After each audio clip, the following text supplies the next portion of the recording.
Bonjour et bienvenue à nouveau sur le Crime Reel.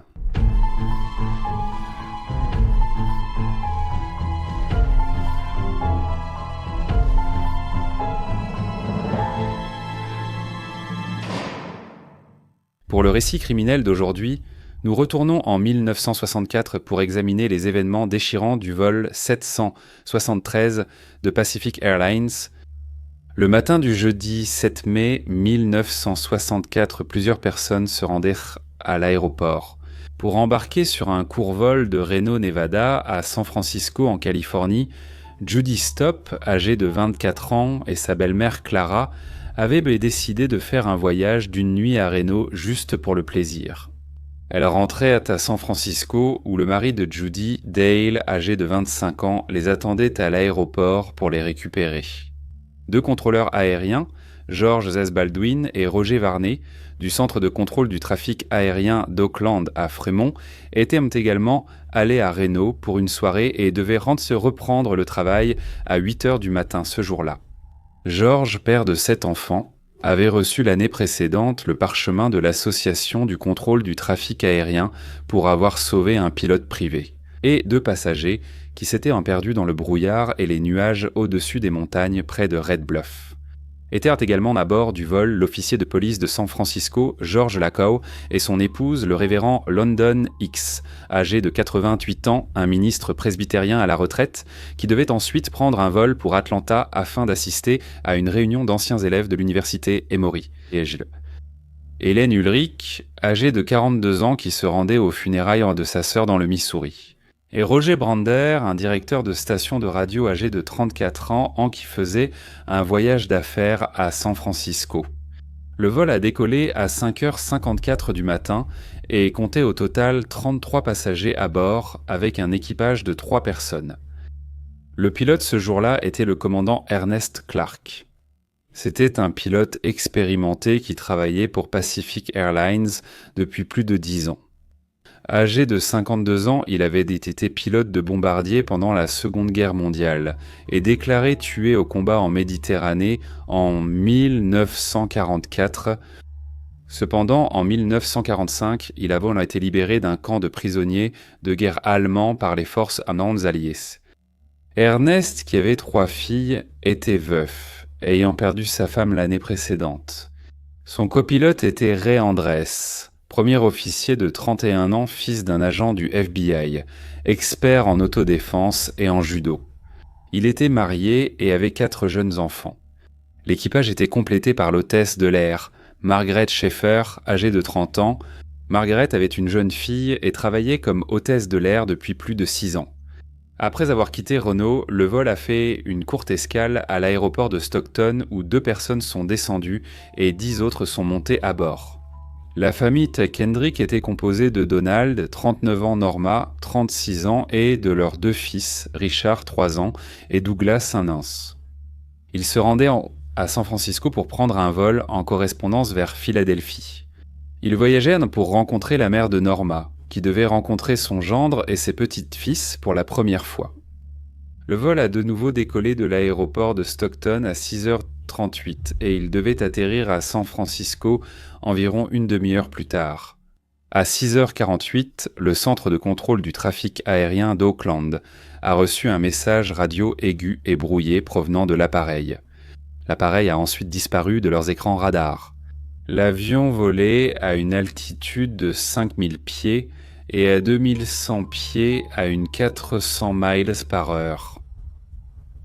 Alors que le pilote tentait de redresser l'avion après la plongée, il y a eu une remontée abrupte jusqu'à 3200 pieds en Malrance.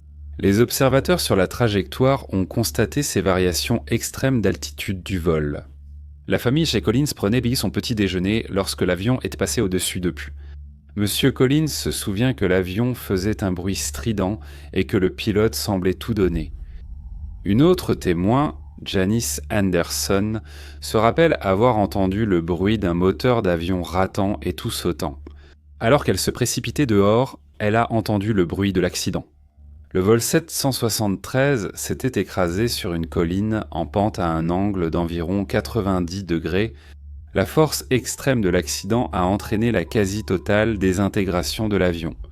Les 44 personnes à bord ont toutes perdu la vie.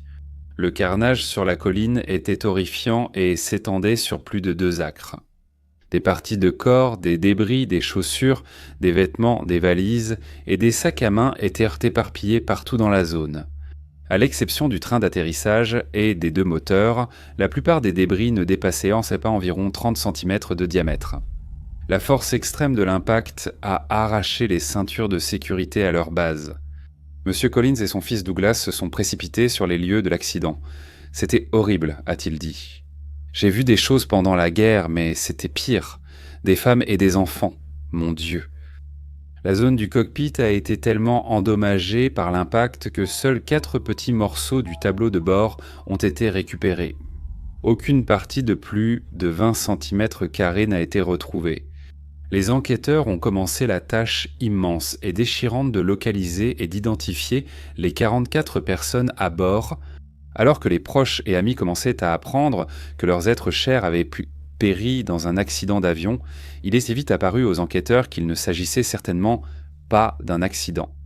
Un revolver armé et chargé contenant 6 douillets tirés avait été retrouvé dans l'épave de l'avion. On a d'abord supposé que cela pouvait appartenir au policier qui se trouvait à bord, George Lacave. Mais les numéros de série ne correspondaient à aucune de ces armes déclarées. Le FBI a été appelé pour travailler aux côtés du Bureau de l'aéronautique civile.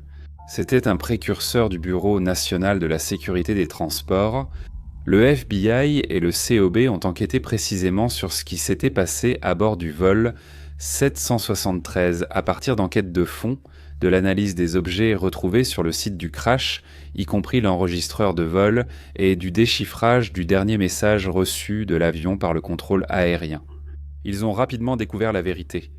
Chacun à bord ce jour-là avait des raisons différentes d'être là, mais aucune n'était aussi sinistre que celle de Francisco González, âgé de 27 ans.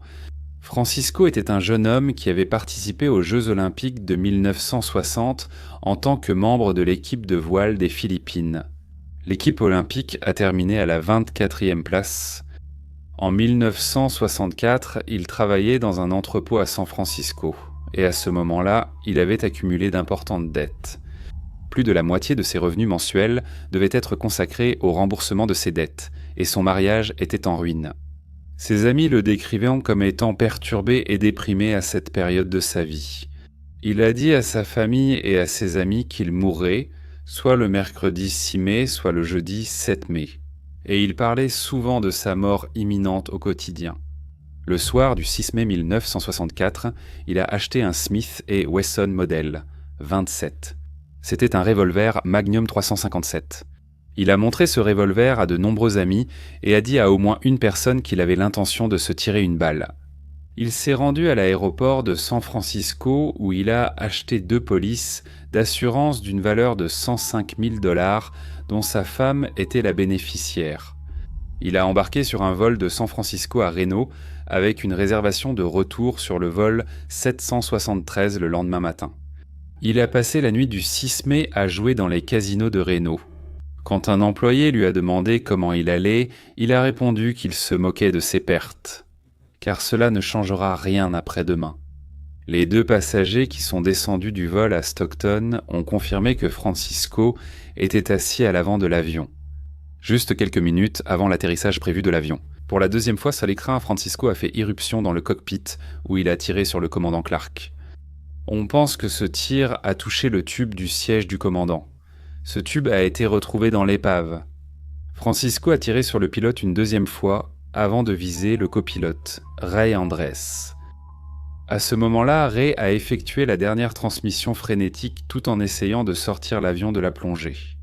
Lorsque cet enregistrement audio a été nettoyé, on a entendu Ray dire « Skipper est touché, nous avons été touchés, à l'aide ». Francisco a de nouveau tiré sur Ray, puis a retourné l'arme contre lui. Alors que l'avion entrait dans sa dernière plongée fatale, tuant tout le monde à bord. C'était le premier incident aux États-Unis où un pilote a été abattu par un passager dans le cadre d'un meurtre-suicide. Et cela reste le pire cas de meurtre de masse de l'histoire moderne de la Californie. La fille du capitaine Ernest Clark, Julie Clark, qui avait 15 ans au moment du meurtre de son père, est devenue déterminée à devenir pilote elle-même après la tragédie.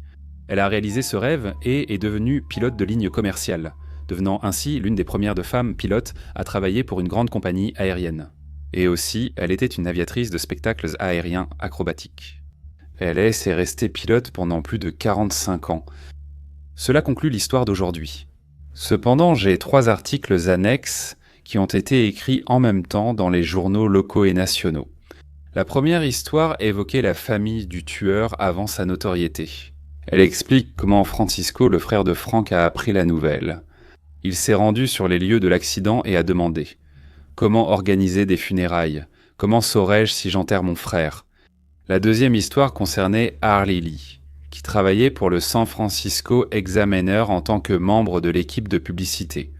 Elle croyait que c'était le privilège d'une femme de changer d'avis.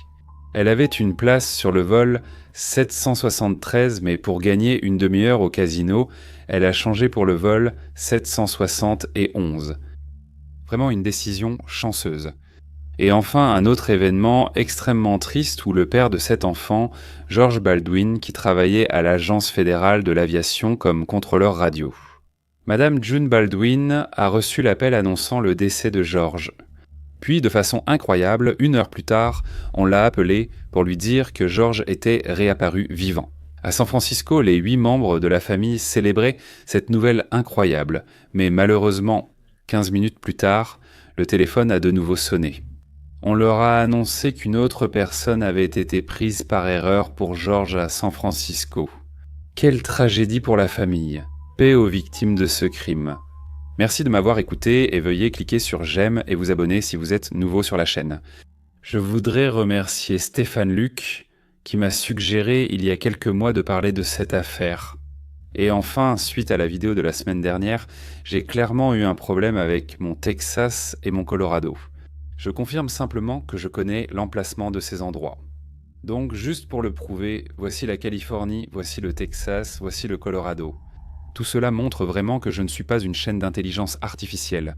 Je suis un être humain et j'essaie toujours de faire de mon mieux pour vous donner le meilleur enregistrement possible.